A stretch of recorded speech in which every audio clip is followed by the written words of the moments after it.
ഇന്ന് തന്നെ ഡൗൺലോഡ് ചെയ്യൂ. കാണൂ നിങ്ങളുടെ ഫേവറേറ്റ് ഷോസ്. അച്ഛാ, മോളെ, എന്താ മോളെ, എന്താ ഉണ്ടായത്? ആന്റി, ഞങ്ങൾക്കൊന്നും അറിയില്ല. എന്റെ പൊന്നളയോ, വല്ലാത്തൊരു കുരുക്കിലാണല്ലോ നമ്മളിന്ന് പെട്ടിരിക്കുന്നത്. കളിത്തോക്കാണെന്ന് കരുതി മോള് ഒറിജിനൽ തോക്കെടുത്ത് അങ്ങ് പൊട്ടിച്ചു, അതും ക്ലാസ് മുറിയില്.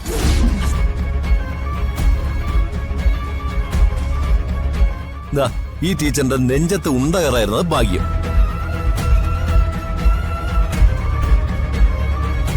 ഇല്ലെങ്കിൽ മോളിപ്പോ കൊലക്കേസിലെ പ്രതിയായന്. മോക്കൊരബദ്ധം പറ്റിയതാ. ഇതങ്ങനെ അബദ്ധമെന്ന് പറഞ്ഞ് തള്ളിക്കളയാൻ പറ്റൂല അളിയാ.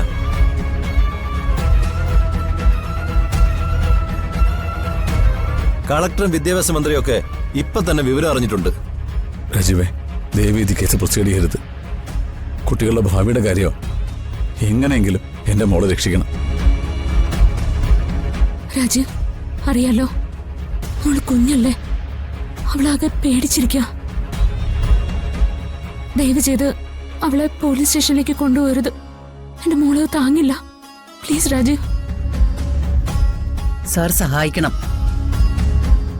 ഞങ്ങളുടെ സ്കൂളിന്റെ പ്രസ്റ്റീജിന്റെ പ്രശ്നമാണ്. ടീച്ചറെ, എനിക്ക് സഹായിക്കാൻ മനസ്സിലായിട്ടല്ല. ഈ നിൽക്കുന്ന എന്റെ സ്വന്തം അളിയനാ. അളിയന്റെ മോളാ ഇത്. പക്ഷെ നിയമം പാലിച്ചല്ലേ പറ്റൂ. അതും ഇത്രയും വലിയൊരു ഇഷ്യൂ ആയ സ്ഥിതിക്ക് എനിക്ക് മാത്രമായിട്ട് എന്ത് ചെയ്യാൻ കഴിയും മാഡം? രാജീവ്, പ്ലീസ്. എനിക്ക് സഹായിക്കണമെന്നുണ്ട്. ഈ നിൽക്കുന്ന അളിയനെ ഓർത്തല്ല. കല്യാണം കഴിഞ്ഞ് വീട്ടിൽ വന്ന് കയറിയപ്പോ എന്നോടും ശിശിരോടും സമൃദ്ധ കാണിച്ചൊരു നല്ല മനസ്സുണ്ട്. അത് ഞാൻ മറക്കില്ല.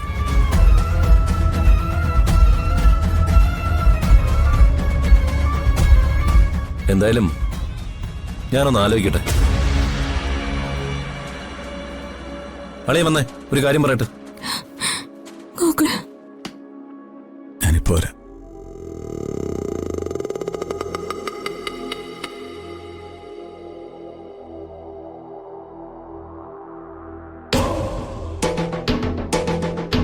ഒരു വെടിക്ക് 2 പക്ഷി എന്നൊക്കെ കേട്ടിട്ടേ ഉള്ളൂ.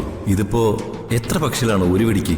ഓരോ സമയത്ത് പിടിച്ചു കയറാൻ ദൈവം ഓരോ വടിയിട്ടരും. ദൈവമേ, നിനക്ക് നന്ദി. ഒരു ഭാഗത്തിന്റെ അളിയൻ, മറുഭാഗത്ത് അവന്തിക. ഇത് ഞാനൊരു പൊളി പൊളിക്കും. അളിയാ, ഇവിടെ സംഭവിച്ചെല്ലാം എല്ലാവരും അറിഞ്ഞു കഴിഞ്ഞു. എനിക്ക് ഗൗരിമോളെ രക്ഷിക്കണമെന്നുണ്ട്. പക്ഷെ നാളെ ആരെങ്കിലും ഇത് കുത്തിപ്പൊക്കിക്കൊണ്ടുവന്നാ എനിക്ക് പണിയാവും. തൊപ്പിപ്പോയ പിന്നെ പോലീസുകാരന് ഒരു വിലയില്ലെന്ന് അളിയനറിയാലോ. അളി ഒരു വക്കീലല്ലേ. ഞാനെന്ത് വേണം? അളിയനത് പറ. പ്ലീസ് രാജീവ്, എല്ലാം എനിക്കറിയാം. പക്ഷെ എന്റെ മോള്, അവളുടെ കാര്യം, പ്ലീസ് എന്റെ മോളെ രക്ഷിച്ചേ പറ്റൂ. അപ്പോ അളിയനെ അപേക്ഷിക്കാനൊക്കെ അറിയാല്ലേ?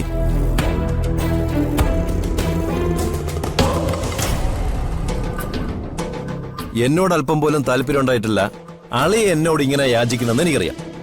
പക്ഷെ ഞാൻ സഹായിച്ചില്ലെങ്കിൽ ഇപ്പൊ അളിയന്റെ മോളെ കോടതിയിൽ ഹാജരാക്കി മിക്കവാറും ജൂനിയർ ഹോമിലാക്കും. കുറ്റവാളികളുടെ കൂട്ടത്തിൽ അവിടെ ചെന്ന് കയറിയാലുള്ള കാര്യം അറിയാലോ.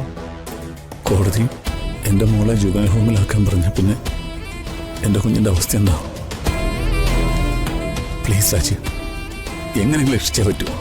ശരി, ആളെ ഇത്രയ്ക്ക് എന്നോട് റിക്വസ്റ്റ് ചെയ്ത സ്ഥിതിക്ക് ഞാൻ ഈ കേസിൽ നിന്ന് അളിയന്റെ മോളെ ഒഴിവാക്കി തരാം.